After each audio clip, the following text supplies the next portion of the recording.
do Senhor Jesus. Eu te peço agora, arranca, Senhor.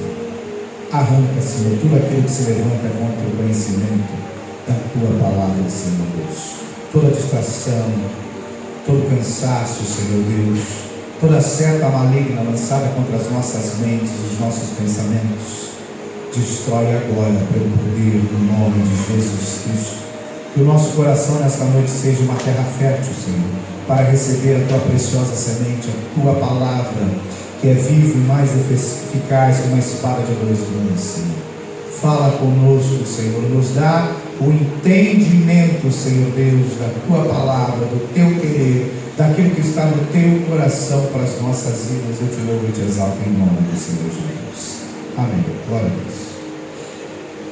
54:1, Isaías diz assim: canta alegremente, ó Esther, que não deste à luz. Rompe em cântico e exclama com alegria, tu que não tiveste dores de parto, porque mais são os filhos da mulher solitária do que os filhos da casada, diz o Senhor.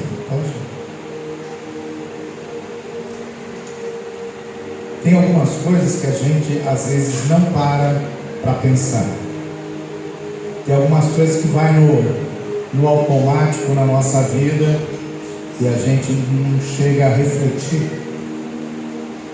Você sabia que Deus, Ele tem pensamentos? Sabia que Deus pensa?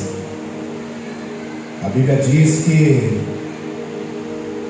os nossos pensamentos não são como os pensamentos de Deus, porque os pensamentos de Deus são muito mais altos, são muito mais elevados do que o nosso. Então Deus, Ele pensa. Deus, Ele pensa e Ele nos fez com a capacidade de pensar. Porém, na nossa cultura aqui no Brasil, nós somos muito levados à emoção. E o que é a emoção? É você agir, é você reagir, muitas vezes sem pensar.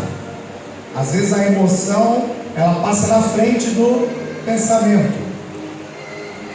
Mas Deus, Ele pensa, Ele quer que nós venhamos a pensar, e nós precisamos refletir.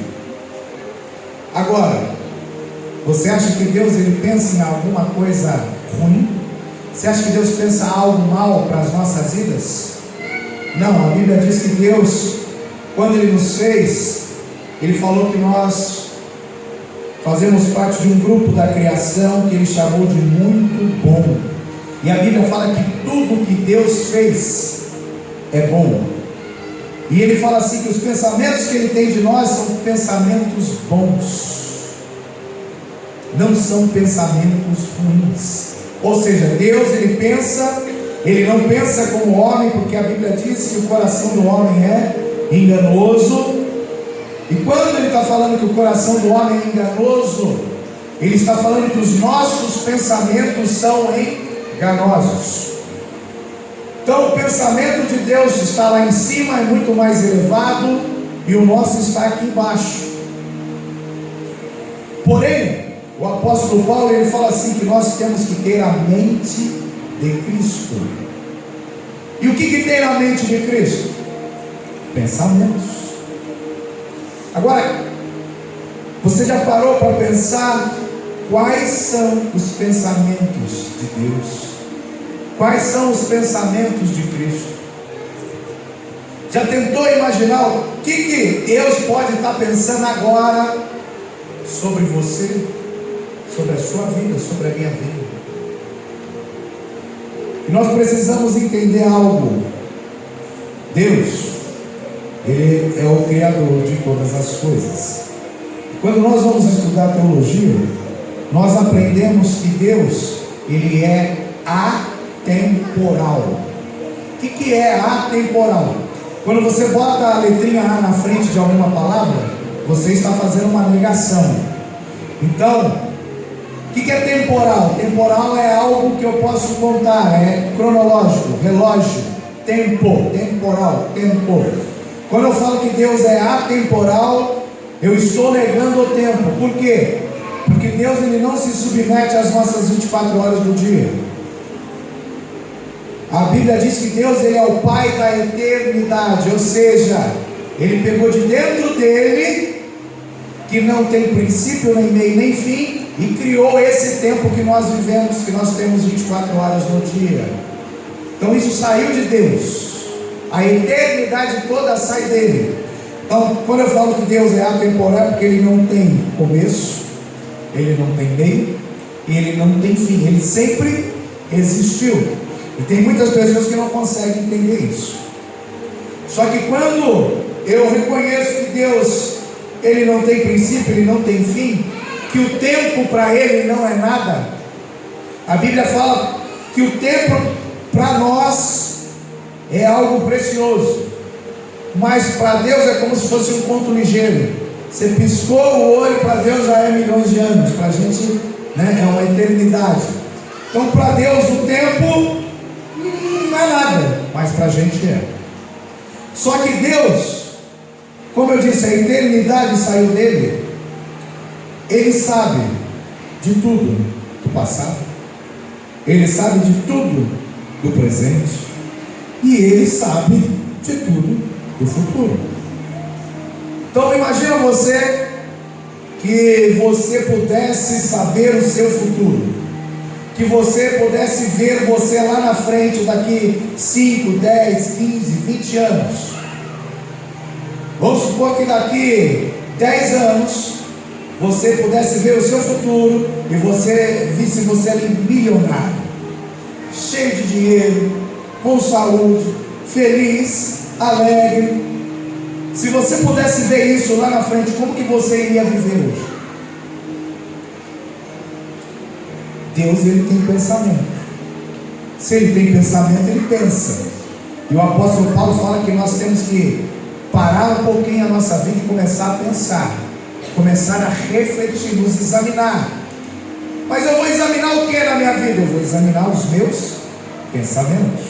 Então eu olho lá na frente e me vejo bem, com dinheiro, com saúde. Esse monte de problema que eu tenho aqui agora, ele não vai existir mais lá na frente. Ou eu também posso me ver lá na frente, em cima de uma cama de um hospital. Posso me ver lá na frente, na rua, mendigando. Isso é o que a nossa capacidade humana consegue imaginar. Mas Deus não. Deus, quando Ele olha para o futuro, quando Ele olha lá para frente, Ele vê você como será exatamente. E a Bíblia diz que os pensamentos de Deus não são igual aos nossos, e Ele pensa coisas boas de nós. Então Deus, quando Ele olha para o meu futuro, Ele vê o que está destinado para mim. E o que Deus está vendo para a minha vida? Você sabe por que existe esse livro preto? Bíblia. Sabe por quê? Deus fez questão de deixar registrados os pensamentos dele. Os pensamentos de Deus estão aqui neste livro. Quais são os pensamentos de Deus? Não são como os nossos, são muito mais elevados. O que Deus pensa? Está aqui. O que Deus pensa de mim? Está neste livro. E Deus, quando Ele olha para nós, já vendo o futuro, Ele já lá no passado deixa registrado os pensamentos que Ele tem de mim.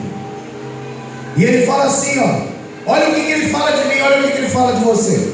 Quando Ele olha para você, Ele olha lá no futuro, e Ele deixa registrado aqui neste livro, que demorou 1600 anos para ser escrito. Ele deixa registrado o teu futuro. E Ele fala assim, você é mais do que vencedor. Ele olha para o teu futuro e Ele fala assim, você pode todas as coisas, porque Ele te fortalece. Ele olha para o teu futuro e Ele vê você lá na frente. E aí o pensamento dele que Ele deixa registrado, Ele fala assim, alegrai-vos, regozijai-vos no Senhor, porque o que Ele tem para para você lá na frente. O teu pensamento, o meu pensamento, que é muito baixo, não consegue nem sonho alcançar. E como ele sabe dessa nossa deficiência, ele pega e registra neste livro os pensamentos dele em relação a cada um de nós. Então eu estou vivendo uma situação hoje, uma situação que não é boa. E a Bíblia fala assim, ó, Jesus disse assim para os seus discípulos: tudo é possível ao que crê. Tudo. E Jesus falou isso quando ele estava indo ressuscitar uma criança que tinha acabado de morrer. Jesus, ele nos ensina que nem a morte tem poder contra ele. A morte não pode, para a gente a morte é o fim, né? Para Jesus não é nada. Por quê? Porque ele vê lá na frente. E Jesus, ele fala assim, lá na frente, ele vai ver eu e você. Ele já está vendo eu e você lá na frente, morando numa cidade que é feita de pedras preciosas, que a rua é uma rua de ouro. Lá ele diz que é um lugar onde não haverá choro, não haverá sofrimento, não haverá tristeza, não haverá nada de ruim. Ou seja, todo esse mal que a humanidade vive, tudo isso que nós vemos em jornal, que nós sentimos, que nós vivemos, nada disso vai existir. Ou seja, eu olho lá para frente, eu me vejo, eu sou um milionário, eu vou ter saúde, eu não vou ter tristeza, eu não vou ter sofrimento. A gente não consegue nem imaginar o que é isso, porque você já nasce chorando, né? Se você não chora, o médico dá um tapinha na bunda da criança para ela chorar. Então você já nasce chorando. Só que não vai haver choro. Então Deus, ele olha para nós, ele já vê o nosso futuro, deixa registrado aqui neste livro, para que quando eu entender que os meus pensamentos for segundo os pensamentos de Deus, a minha vida hoje vai começar a mudar. E ele fala assim, ó, tinha um homem na Bíblia que o pensamento dele era segundo o pensamento de Deus. Só que na cultura hebraica, pensamento, mente, coração é a mesma coisa. Então quando foi escrita a Bíblia, ele escreveu assim: tem um homem que tem um coração segundo o coração de Deus. O que é coração segundo o coração de Deus? Será que é um coraçãozinho vermelho que fica? Não. Quando a Bíblia fala que uma pessoa, é porque os pensamentos dessa pessoa são segundo os pensamentos de Deus. São pessoas que conseguiram alcançar o pensamento de Deus. E o apóstolo Paulo, ele fala assim: a minha mente, o meu pensamento, como o pastor Giovanni ministrou aqui no dia do aniversário da igreja, né? Você tem uma mente. Mentira, ela mente. A mente mente para nós. É mentira. Porque é isso que a Bíblia faz, os nossos pensamentos são enganosos, eles mentem, por isso que é mente, o nome mente. O meu pensamento é enganoso. Então assim, acontece alguma situação ruim, a minha mente já começa a mentir para mim. E às vezes ela começa a falar: ó, esse sofrimento que você está passando agora vai durar a vida toda. Você nunca vai sair de dentro desse pensamento. Você nunca vai parar de sofrer. A coisa só vai piorar para você. Não tem mais jeito, não tem mais solução. Ó, você já está há 20 anos passando por essa luta e vai continuar passando. É isso que a mente fala para a gente. Aquela mente, ela é mentirosa. A Bíblia fala aqui, a nossa mente é enganosa. Aí o apóstolo Paulo, ele fala assim, ó: o diabo, que é o Deus deste século que nós vivemos, deste mundo, deste planeta Terra, ele que está dominando. Por isso você vê mal, filho matando pai, pai matando filho, jogando criança de janela, porque é o diabo que está dominando esta terra. O apóstolo Paulo fala assim, que o diabo ele vem para cegar o nosso entendimento. Ele não cega o olho, você está enxergando, ele cega o entendimento. Por que ele cega o entendimento? Porque ele não quer que você tenha os pensamentos de Deus. Aonde que está o pensamento de Deus? Está aqui dentro desse livro preto. Aqui estão os pensamentos de Deus. E tem gente que ora, jejua, sobe monte, chora, faz não sei o que, para tentar descobrir um pensamento novo. Mas não tem pensamento novo. Todo o pensamento de Deus está aqui. Tudo que nós precisamos está aqui dentro. Aí o apóstolo Paulo fala assim: o diabo ele quer cegar o nosso entendimento para nós não termos o pensamento de Deus. Mas nós temos que reagir. Nós não podemos deixar o diabo vencer. Por quê? Porque ele vai colocar pensamentos de derrota na nossa vida. Ele vai colocar pensamentos de desgraça, pensamentos que vão nos levar para o buraco. Sabe qual é a maior doença do mundo hoje? A doença que atinge mais pessoas no planeta Terra chama-se depressão. Sabe por quê? Porque a depressão ela começa na mente com pensamentos. Você começa a ter pensamentos ruins. Esses pensamentos vão gerando tristeza, isolamento. Esse isolamento só vai piorando e os pensamentos vão ficando pior, até você chegar ao ponto de falar assim: para mim não tem mais jeito, vou tirar minha vida e vou morrer. É isso que essa doença faz. Já teve peste bubônica, já teve doenças que se espalharam com vírus e tudo mais, mas essa doença, que você não vê marca no corpo, que ela atinge a mente das pessoas, é a arma que o diabo está usando para levar mais e mais pessoas para o inferno. Por quê? Porque ele está atingindo os pensamentos. Ele não quer que os pensamentos seus e meus sejam pensamentos de Deus. Deus não quer que ninguém se isole, não quer que ninguém fique com pensamento de tristeza, não quer que ninguém pense que não tem mais jeito, porque Ele mesmo fala: nada é impossível ao que crê. Tudo pode mudar, tudo pode mudar, porque lá na frente Ele já declarou: eu já tenho uma vitória. Eu já tenho uma mansão celestial me esperando. E Ele falou que se você começar a crer e os seus pensamentos for segundo os pensamentos dele, até as enfermidades hoje vão embora. Só que eu preciso lutar contra o diabo. Como que o diabo age na minha vida? Com pensamentos. São pensamentos que vão me deixar preso em vícios. São pensamentos que vão me deixar preso em pecados. São pensamentos que vão me levar a não perdoar pessoas. E ele usa um recurso chamado emoção. Quando nós deixamos as nossas emoções falarem mais alto que o pensamento de Deus, o diabo ganha de novo. Então eu preciso conhecer o que está nesse livrinho, que são os pensamentos de Deus. Eu preciso conhecer o pensamento de Deus em relação a mim. E a partir do momento que eu conhecer esse pensamento, o meu pensamento tem que ser o pensamento de Deus.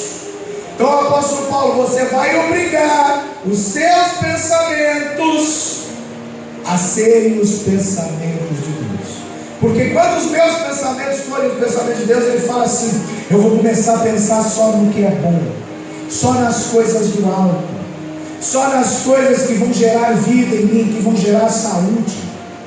Davi, quando ele escreve Salmo, ele fala assim: eu fiquei tão triste, mas tão triste, tão triste, que até os meus ossos ficaram enfermos. Já ouviu falar que alguém tem doença de ossos? A Bíblia fala disso. Às vezes a tristeza, ela começa a ser tão profunda que os ossos começam a ficar doentes. A tristeza, ela começa a ser tão profunda que você vai ver que vai começar a gerar tumores no corpo. Por quê? Porque esse não é o pensamento de Deus. Esse é o pensamento do diabo para as nossas vidas. Então eu preciso entender que quando eu tiver o pensamento de Deus, quando eu pensar igual a Deus, quando eu entender o que Deus pensa de mim no futuro e começar a pensar agora, aquilo que é do futuro começa a acontecer hoje. E é isso que nós chamamos de fé. Tem muitas pessoas que não entendem o que é fé.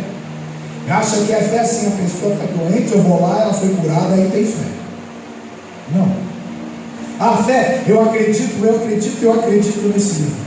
Eu acredito nele. Ok. Eu acredito. Ele não deixou de ser um livro. Não, o que é fé? Fé é eu conhecer o pensamento de Deus. E pegar esse pensamento, e esse pensamento passar a ser o meu pensamento. E a hora que esse pensamento for o meu pensamento, aí eu vou ter fé. Porque vai começar a acontecer coisas na minha vida que nunca aconteceram. Então, o que é fé? É eu ter o pensamento de Deus. O que é fé? É eu ter o coração segundo o coração de Deus. Então a primeira coisa que eu tenho que saber é que Deus me ama. Primeira coisa, qual é o pensamento de Deus? O pensamento de Deus é assim: eu te amo. Mas eu sou pecador, eu erro, eu falho. Mas o pensamento de Deus é assim: eu te amo. E ele deixa isso tão claro que ele fala assim, ó: porque Deus amou o mundo de tal maneira, não dá nem para descrever, que ele entregou o seu filho. E o pensamento de Deus ainda é: eu te amo. Lembra que eu falei que as emoções confundem? As emoções distorcem os pensamentos. Quando Deus nos ama, Ele não está emocionado, chorando. Ele não nos ama porque Ele viu a gente bonitinho, bateu aquele amor a primeira vez, depois acaba. Não, Deus não é emoção, Deus é espírito. Quando Ele fala que ama, é porque Ele toma uma decisão e não volta atrás. Não é isso que o diabo botou no mundo, no nosso entendimento, que amar é você não conseguir mais viver sem a outra pessoa, que amar é eu te amo, e você exige que a pessoa corresponda. Não, amor de Deus, não, eu te amo. Não é porque você me amar, eu te amo, e vou te amar para sempre. Você pode pisar no meu pé, a unha cravada, você pode fazer o que for, eu te amo. E esse texto que nós lemos de Isaías 54, ele vem contar a história de um amor. Deus amou uma cidade chamada Jerusalém. E esta cidade, Jerusalém, traiu Deus, se prostituiu, foi ter relações com outros homens, com outros países, com outras nações, com outros deuses, passou a adorar a demônios. Falou: Deus, seu amor não vale nada para mim. Você acha que isso mudou o pensamento de Deus? Nem uma vírgula. Deus continua falando: Jerusalém, eu te amo. Por quê? Porque Ele está olhando o futuro. Ele sabe que lá na frente Jerusalém vai se voltar para Ele de novo, porque Ele vê o futuro. Só que Jerusalém não consegue ver o futuro, e ela vive o presente. Então é mais fácil eu correr para outros amantes, é mais fácil eu pedir socorro para uma droga, é mais fácil eu pedir socorro para algo desta terra, do que eu confiar naquele que me ama mesmo se eu não amar Ele. Porque é isso que o diabo falou: só vale o amor se a pessoa te amar. Aí tem aquele negócio bonito assim, ó, você não pode amar quem você quer, você ama quem te ama.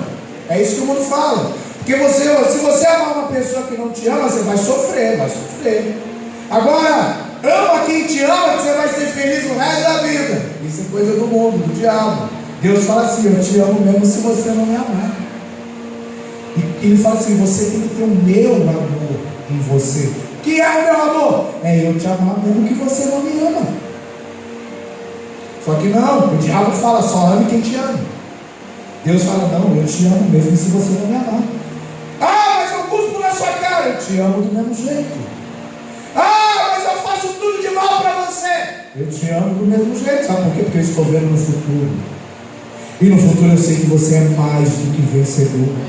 E se eu começar a crer nisso de todo o meu coração, aquilo que está no futuro vai acontecer hoje. Glória. Porque isso é fé. Só que não, eu quero que aconteça: Senhor, se o Senhor fizer isso, aí eu faço tal coisa. Isso não é fé. Isso é barganha. Isso é comércio.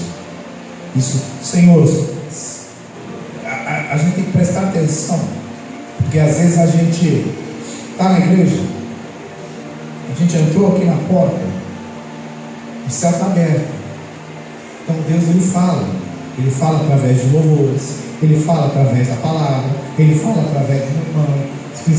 Se entrar numa mula aqui, não estranha não, talvez a mulher entre e fale também.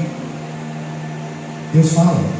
Então o louvor que vocês cantaram hoje aqui, que eu cantei, ele fala assim: se Deus fizer, Ele é Deus. Se Ele não fizer, continua sendo Deus. Então eu tenho que entender que eu não preciso que Deus faça nada em troca para eu amar Ele. Então se você fizer isso, eu vou fazer tal coisa. Não, se o Senhor fizer, eu te amo. Se o Senhor não fizer, eu amo também. Só que isso não é só com Deus, isso é com o nosso próximo. Sabe o que é próximo? É a pessoa que está do seu lado, é a pessoa que convive com você. Não é aquele lá que está lá na China precisando ouvir a palavra de Deus, não. O próximo é quem está do seu lado. Então primeiro você ama o teu próximo, para quando você for lá para a China, aquela pessoa que vai estar lá do seu lado vai ser o seu próximo. Aí você vai amar ele lá. Mas por enquanto eu tenho que amar aqui. Então Deus, Ele tratou esta cidade como se fosse uma mulher. E nesse texto de Isaías 54, Ele vai chamar ela até de esposa. Por quê? Porque nós precisamos entender. E Ele está falando assim: Jerusalém, olha para o futuro. Porque quando Jerusalém olhar para o futuro, quando você olhar para o seu futuro, você vai fazer assim, ó, você vai cantar alegremente. Está ruim? Está difícil? Está chorando? Olha para o futuro e começa a cantar, e canta alegremente. Isso é fé. E ele fala assim, ó: você é estéril, não deu muito, ou seja, nada que você fez deu certo na vida. Às vezes é alguma área da nossa vida que não deu certo, é estéril. Às vezes não deu certo no relacionamento, às vezes não deu certo no trabalho, às vezes não deu certo com isso, com aquilo, é estéril. Mas ele está falando: canta alegremente, rompe em cântico, exclama com alegria. Qual é o objetivo de uma mulher? É gerar filhos. Para gerar filhos ela vai sentir dor. Ele fala: mesmo que você ainda não teve dores de parto, está tudo errado, porque mais serão os seus filhos do que o da mulher solitária. É que você não está enxergando o que está lá na frente, porque o diabo veio e botou uma venda para cegar o seu entendimento.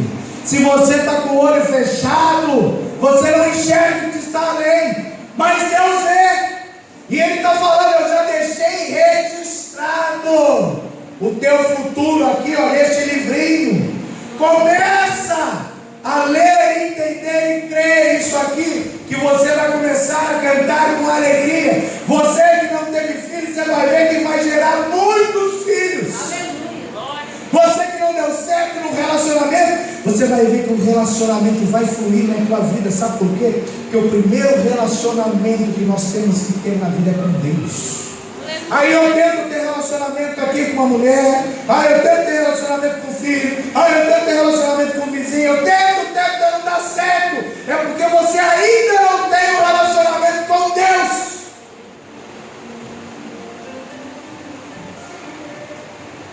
Põe Deus em primeiro lugar. Você vai ver que tudo vai começar a se mover ao seu redor. Tudo. Mas como que eu vou me relacionar? Como que eu vou amar? Como que eu vou poder pôr Deus em primeiro lugar se eu não vejo Ele? Isso mesmo, é porque o diabo cega. Deus está aqui, ó. Você quer ter intimidade com a pessoa? Eu vou casar com a pessoa. Não case com ninguém sem conhecer antes, tá? Depois você vai sofrer. E conhece bem, porque tem pessoa ainda que dá uma aparência, uma máscara, e depois a máscara cai. Deus falou: eu te chamei para você se relacionar comigo. Está aqui, ó, eu sou assim, ó, não tem máscara. Mas me conheça bem, está aqui, ó, tudo registrado no livro. Deus é assim. Quer se relacionar com Ele? Conheça Ele. Ele não esconde nada de mim, está tudo aqui, ó, o jeitinho que Ele é. Quanto mais eu conheço a pessoa com quem eu convivo, quanto mais eu conheço a pessoa com quem eu quero me relacionar, melhor é o relacionamento. Então ele está falando aqui, ó, mesmo que tudo dê errado, Jerusalém, canta, rompe em cântico, exclama, dá brados de alegria, porque tudo que deu errado, se você olhar para o futuro e crer, vai começar a dar certo. Aleluia. Passa. Entendeu? Meu pensamento não é o pensamento de Deus. O pensamento de Deus está aqui. E o pensamento de Deus não é o pensamento de homem. O pensamento de Deus para as nossas vidas é o melhor. Então ele já disse: nós somos mais do que vencedores. Ele diz que nós vamos comer o melhor desta terra. Ele diz que nós vamos ter saúde. Tudo que Deus tem para nós é o melhor. Enquanto eu não tiver isso na minha mente, eu vou continuar sofrendo.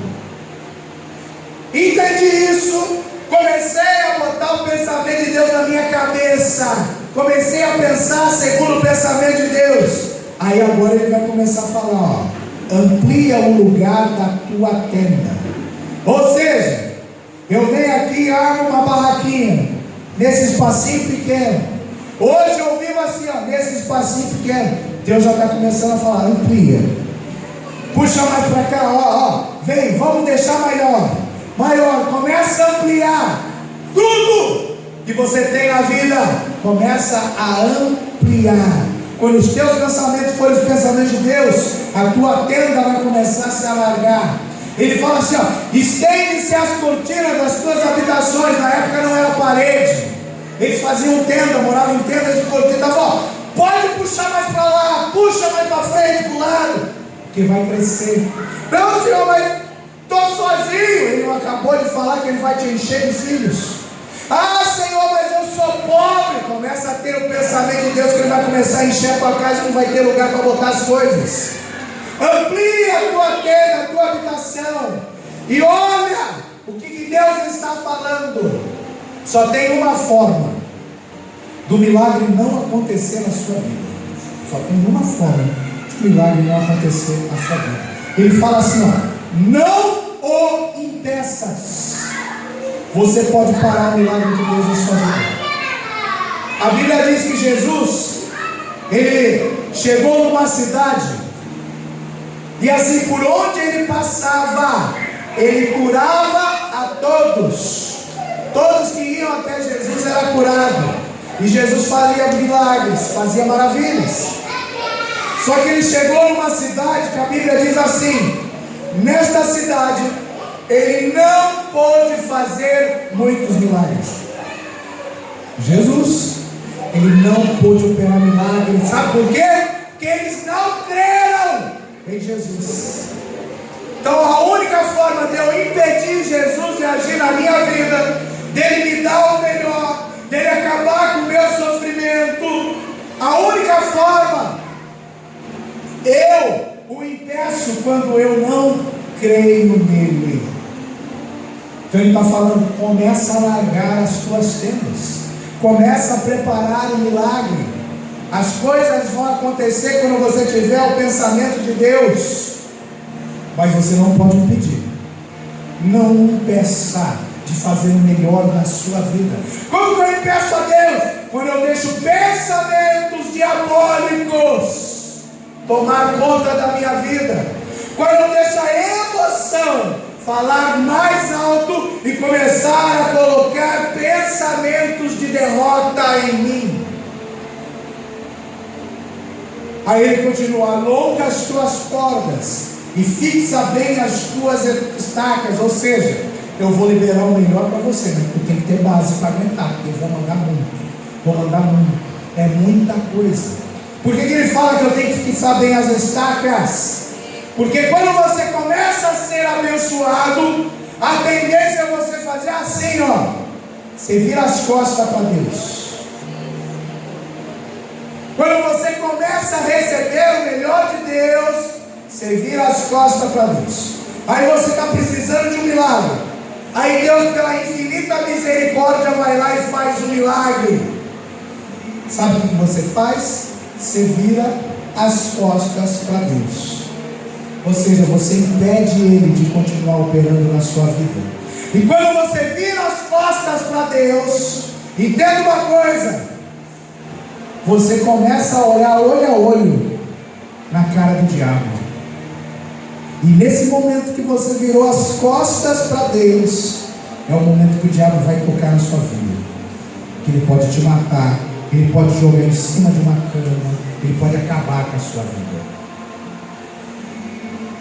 Então eu tenho que estar bem fixado, eu tenho que ter embasamento, porque Deus, Ele vai me abençoar. A Bíblia fala assim: Deus, Ele tem tanto para nós, que a gente pede e nem tem noção do que Deus tem para oferecer.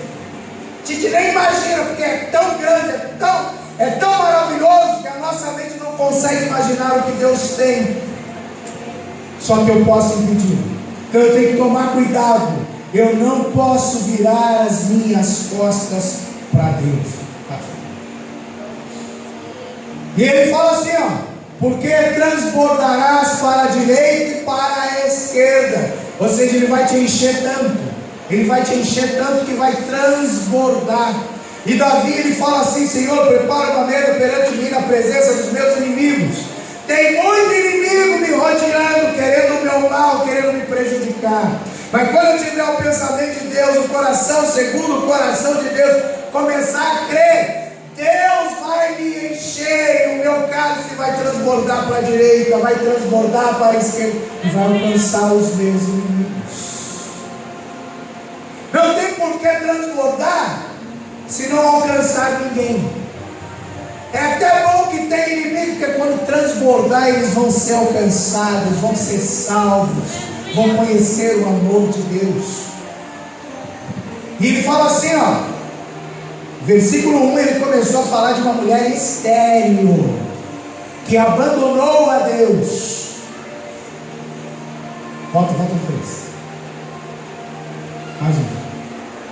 E ele fala assim: e a tua descendência, opa, ela é estéril, já tem filho. Porque o milagre vai acontecer. Não deu certo nessa área, começa a ter o pensamento de Deus, que você vai chamar o futuro para hoje, e vai começar a acontecer. Ele fala, ó, e a tua descendência possuirá os gentios, possuirá as nações, e fará que sejam habitadas as cidades assoladas. Ou seja, na onde não havia esperança, na onde não havia solução para aquele problema, na onde não tinha mais luz no fim do túnel, agora vai ter luz, agora vai ter alegria, a solução vai chegar. Aonde havia choro, agora vai haver cânticos.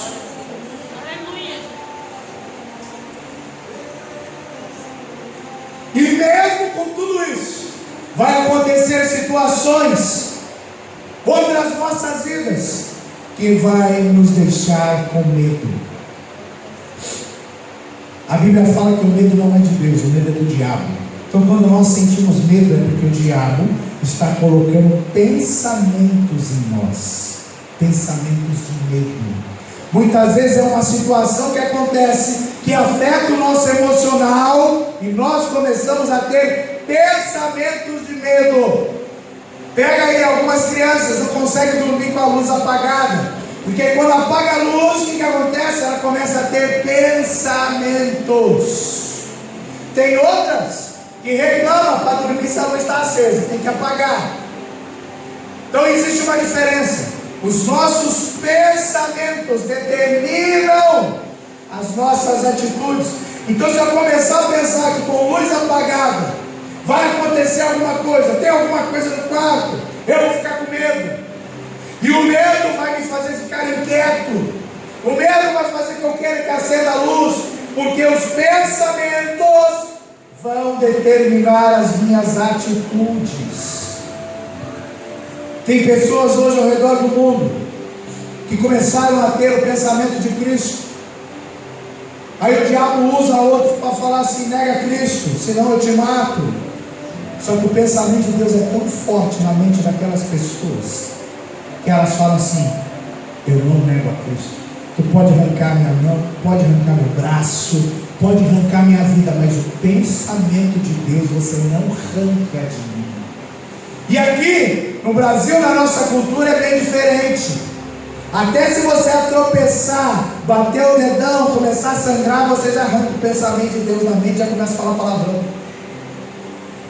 Porque não é o pensamento de Deus que dirige a sua vida, é os seus pensamentos, e os seus pensamentos são enganosos. Os seus pensamentos vão te botar medo, os seus pensamentos vão te guardar, vão te prender num quarto de escuridão, os seus pensamentos vão te levar à morte. Mas Deus, os pensamentos de Deus são pensamentos de vidas para nós. Então ele fala: não temas. Temor é um pensamento.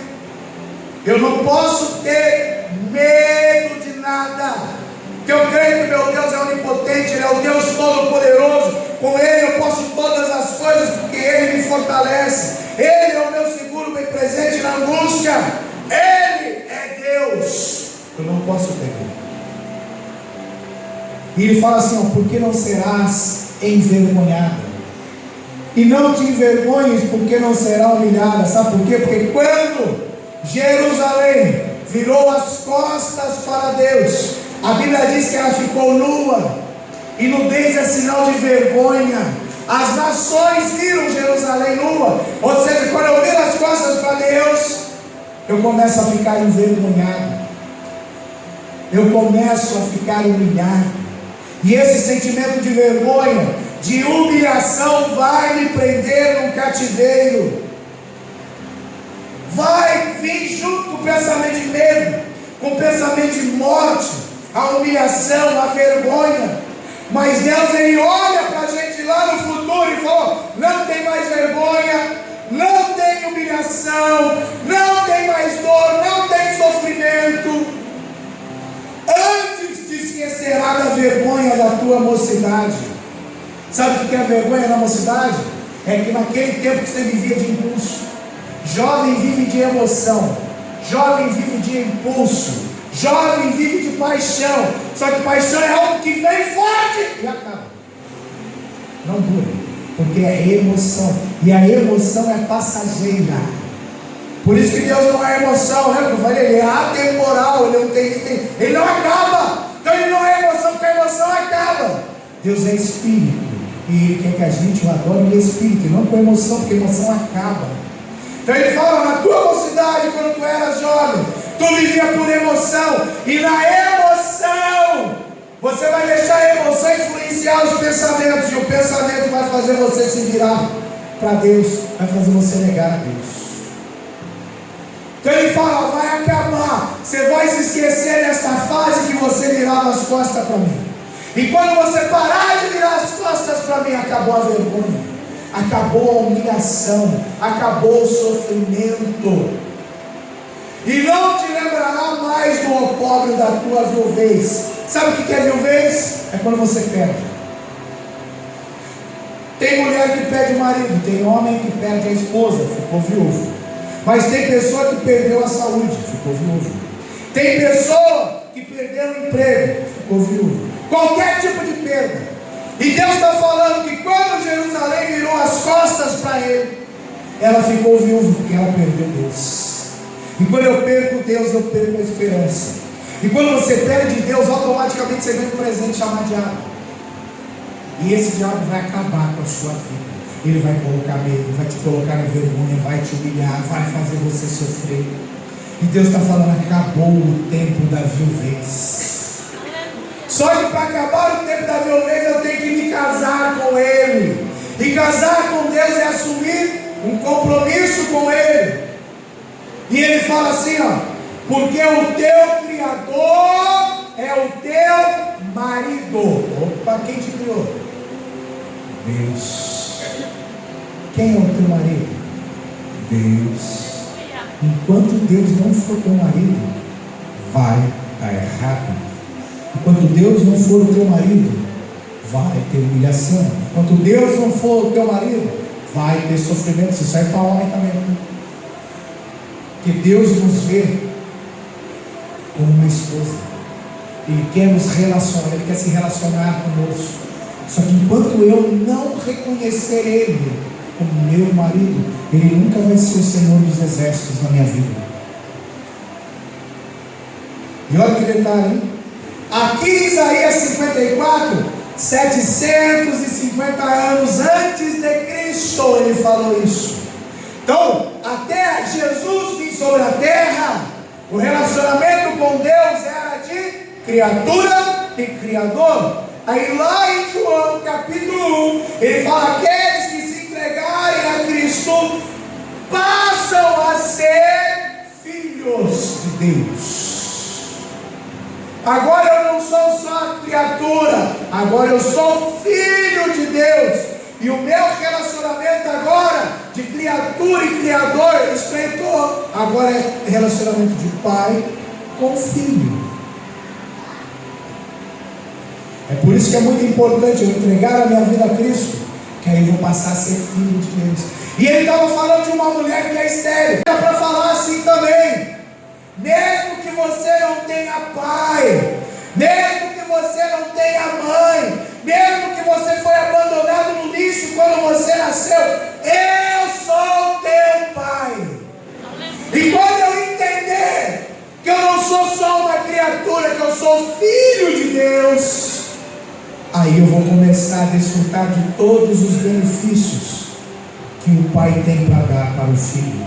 O pai vai te dar segurança, o pai vai te dar sustento, o pai não vai deixar que nada de mal te aconteça. Se for necessário, o pai vai morrer no seu lugar, e foi isso que Jesus fez, ele morreu no nosso lugar. E ele é tão maravilhoso que ele ressuscitou para não deixar a gente sozinho. Porque o teu Criador é o teu marido. O Senhor dos exércitos, pode ser a luta que for, Ele é o Senhor dos exércitos. Ele não perde uma batalha. É por isso que Ele fala: vocês aí já são mais do que vencedores, porque eu sou o Senhor dos exércitos, eu nunca perco. Se eu não precisei fazer nada, Ele já ganhou por nós. É esse pensamento que eu tenho que ter na minha vida. Ah, pastor, mas a minha realidade é outra. Isso mesmo, a tua realidade é a realidade do diabo, porque a realidade de Deus, você é mais que vencedor. Você vai morar numa mansão celestial, você vai viver eternamente com Ele, num lugar onde não há choro, não há sofrimento, não há dor. Lembra que eu falei? As emoções, as situações dessa vida, deste mundo que já está morto no maligno, influenciam os nossos pensamentos. E nós passamos a viver numa realidade que não é a realidade de Deus. A realidade de Deus é que Ele é o Senhor dos exércitos. Pelo sangue de Jesus, a vitória já é nossa. Ele é o Santo de Israel, é o teu Redentor. Ele é o Redentor. O que é o Redentor? O Redentor é aquele que te tira da lama. Redentor é aquele que te tira do buraco. É aquele que pega você numa situação ruim, terrível. Ele fala ao profeta Oséias: profeta Oséias, vai lá, casa com a prostituta. Casa com a prostituta de Jerusalém, ela está suja. Ela está lá no prostíbulo suja, os homens deixaram ela suja. Mas pega, traz ela aqui que eu vou dar um banho. Eu vou limpar ela, eu vou deixar ela pura, eu vou vestir roupas novas. Não importa qual é a situação, Deus é o nosso Redentor. Ele vai nos resgatar da lama, porque Ele é chamado Deus de toda a terra. Ele é o Deus Todo-Poderoso. É Ele que faz, não é a gente. Porque o Senhor te chamou como a mulher desamparada e triste de espírito, como a mulher da mocidade que fora desprezada, diz o teu Deus. Não importa a situação, Deus está te chamando. Deus está te chamando. Você foi desamparado, você ficou triste, você vive triste, você foi desprezado a vida inteira. Deus te ama. E nada que você ou eu ou que ninguém possa fazer vai mudar o pensamento de Deus. Ele te ama. Ele te ama.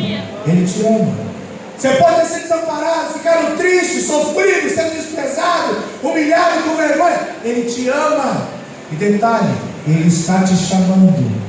E quando você aceitar esse chamado, esse compromisso com Ele, você vai começar a viver coisas que você nunca viveu, porque o teu pensamento, o teu corpo pode ser abalado, mas o teu pensamento não. Se o teu pensamento for o pensamento de Deus, ninguém tem poder na face da terra para arrancar os pensamentos de Deus da sua mente. Pegaram milhões de pessoas e colocaram numa câmara de gás, mataram, destruíram o corpo, mas não conseguiram arrancar o pensamento de Deus da mente deles. Deus continuou sendo o Deus deles, e o diabo tenta matar ainda esse povo hoje, porque não consegue arrancar os pensamentos deles, porque Deus é Deus. O diabo não pode arrancar o nosso pensamento quando o nosso pensamento é o pensamento de Deus. Ele fala assim: por um breve momento te deixei. Pô, pastor, estou sofrendo, tudo dando errado. Lembra o que eu falei? Quando você vira as costas para Deus, você impede o agir de Deus na sua vida. Ele fala: por um breve momento te deixei. É para você aprender a dar valor no amor dele. É para você reconhecer que mesmo você virando as costas, Ele continua te amando, Ele continua te chamando. É igual o pai lá do filho pródigo. Ele está lá com os braços abertos, só esperando você vir. Apesar do filho mais velho condenar: olha, acabou com a tua riqueza, ele te traiu, ele te humilhou. O pai fala: não tem problema, eu continuo amando ele, só estou esperando ele chegar aqui para dar um cheiro nele. Mas com grandes misericórdias te recolherei, te levarei para casa, te levarei para o meu descanso, para o meu esconderijo. Passa, gente. Com um pouco de ira, escondi a minha face de ti por um momento. A Bíblia diz que Deus corrige a quem ama, que a tristeza do mundo produz sofrimento, mas a tristeza de Deus produz arrependimento. Então Deus, Ele permite que a gente passe por algumas coisas, para que nós venhamos nos arrepender e nos voltar para Ele. Mas com benignidade eterna me compadecerei de ti, diz o Senhor, o teu Redentor. Porque isto será para mim como as águas de Noé. Opa! Pois jurei que as águas de Noé não passariam mais sobre a terra. O que ele está falando é assim: você pode até ter virado as costas para ele, você pode até ter traído, cuspido na cara dele, mas ele fez uma promessa: eu não destruirei mais o mundo com águas. E botou um arco celeste, não é arco-íris, tá? Isso aí é a nossa tradução que é errada na Bíblia. Íris é uma deusa da Mesopotâmia, é um arco celeste que se chama. Colocaria um arco celeste, e hoje, depois de chuvas, a gente olha para o céu e vê esse arco celeste. Porque a promessa de Deus não muda, nunca falha, não acaba. E Ele está falando assim, ó: se você atender ao meu chamado, lá do versículo anterior, se voltar para mim, mesmo tendo sujo, imundo, eu agora vou fazer uma promessa. Assim como eu fiz para Noé e ela é mantida até hoje, assim jurarei que não me irarei mais contra ti, nem te repreenderei. Ou seja, o Pai está falando assim, ó: volta para mim. Eu te amo, eu vou continuar te amando. Quando você se voltar para mim, a ira acaba, o sofrimento acaba, agora vai ser amor. Agora eu vou viver o amor de Deus na minha vida. Porque os montes se retirarão e os outeiros serão abalados. Já imaginou um monte grande de pedra sendo abalado? Tem que ser algo muito forte, um terremoto muito forte para acontecer. Porém a minha benignidade não se apartará de ti, ou seja, mesmo que o mundo seja destruído, o amor de Deus nunca vai passar pela nossa vida. Ele vai continuar nos amando. E a aliança da minha paz não mudará, diz o Senhor. Quando eu me volto para Deus, eu vou começar a viver a paz de Deus. Não, mas eu estou no meio do inferno, meio de perseguição, de humilhação. Você pode entrar no inferno, você vai viver a paz de Deus, porque a paz é um fruto do Espírito. O Espírito Santo, quando Ele vem morar em nós, Ele traz paz. Diz o Senhor que se compadece de ti. Até aqui, Ele está falando de uma promessa para uma mulher que é a cidade de Jerusalém. Ele está falando: se você, Jerusalém, se voltar para mim, porque eu te amo, eu te aceito, a partir de agora as coisas vão mudar. Então, escatologicamente falando, do versículo 1 ao versículo 10, essa palavra está valendo hoje ainda para os judeus. A partir do versículo 11 para frente, ele já está falando do que está escrito lá em Apocalipse. Aquilo que nós, como igreja, nós que amamos e confiamos em Deus, vamos viver. Eu não vou até lá na frente, porque não vai dar tempo. Mas ele fala assim: estou oprimida e arrojada com a tormenta e desconsolada. Eis que eu assentarei as tuas pedras, todo o ornamento, e te fundarei sobre as safiras, pedras preciosas. Se você for lá em Apocalipse capítulo 21, 22, você vai ver que a Nova Jerusalém, lembra? De 1 a 10 é a velha Jerusalém. Agora, para frente, é a Nova Jerusalém. A Nova Jerusalém, ela vai ser formada de pedras preciosas. E farei os teus vitrais de rubis, e as tuas portas de carbúnculos, e todos os teus pelos de pedras aprazíveis. Sabe o que ele está falando? Que quando eu me voltar, quando eu me entregar para Deus de todo o coração, porque Ele me ama, quando eu começar a ter os pensamentos de Deus na minha vida, a minha vida vai se tornar uma pedra preciosa. Tudo na minha vida vai ser revestida de alegria, de majestade, de poder, porque é isso que Deus tem para a minha vida. Então, até o versículo 10, Ele está olhando porque eu estou vivendo hoje. No versículo 11, Ele está vendo o meu futuro e falando agora: lá na frente você vai morar dentro de uma casa de ouro, de pedras preciosas. Não tem valor para distinguir o que Deus tem para nós lá na frente. Passa, irmão. E todos os teus filhos, a mulher era estéril, não tinha filho, olha o milagre. E todos os teus filhos serão ensinados do Senhor. Ah, mas meu filho está na droga. O teu filho vai viver com rubis, diamantes, e vai ser ensinado na presença do Senhor. E a paz de teus filhos será abundante. Quando eu olho para o futuro e começo a crer hoje na palavra de Deus, com justiça serás. Até hoje, pastor, eu sofro. Pisam em mim, com justiça serás estabelecido. Estará longe da opressão, porque já não temerás. Quando eu dominar o medo, quando eu arrancar os pensamentos de medo de mim, eu vou viver a justiça de Deus. Quando eu arrancar o medo dos meus pensamentos, eu não vou mais ser oprimido. Medo do diabo, eu tenho que dominar sobre o medo. E também o terror, porque não chegará a ti. Nada pode atingir a Deus. Nada. Se Deus estiver ali, eu pegar uma pedra e tacar em Deus, ela não chega nem na metade do caminho. Nada atinge a Deus. É isso que ele está falando.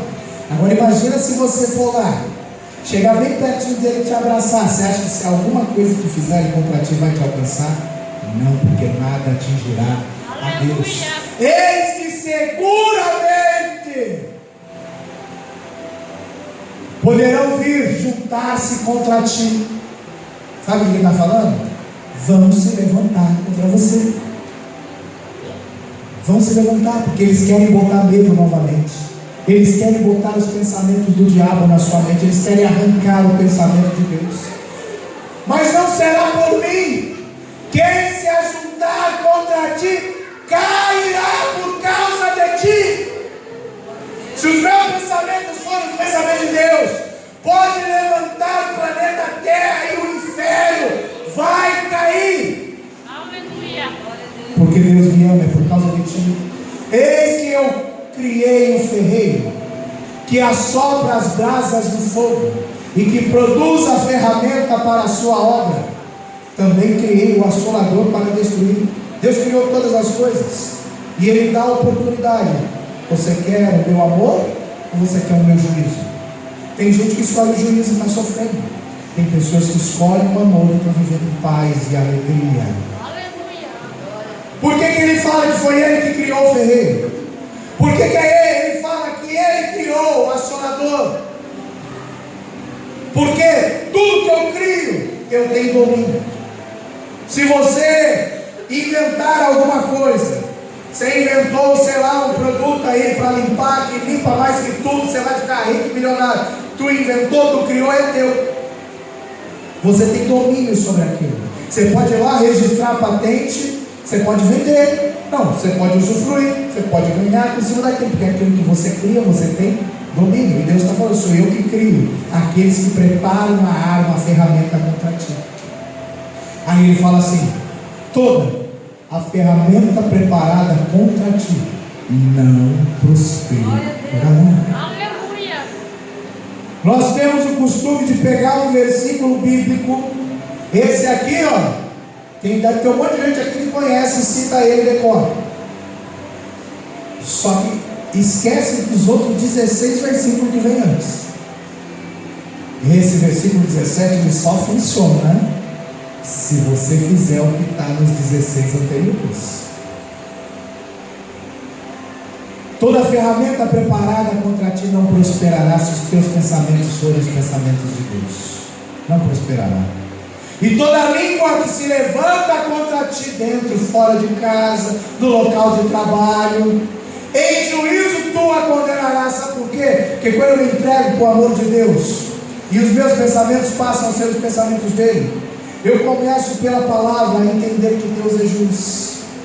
E qualquer um que se levantar para me condenar, para me acusar diante de Deus, Deus é o meu juízo, o meu pensamento é segundo o pensamento dele. Aí Deus fala assim: já que você tem o meu pensamento na tua cabeça, pode condenar essas palavras que se levantam em juízo contra ti.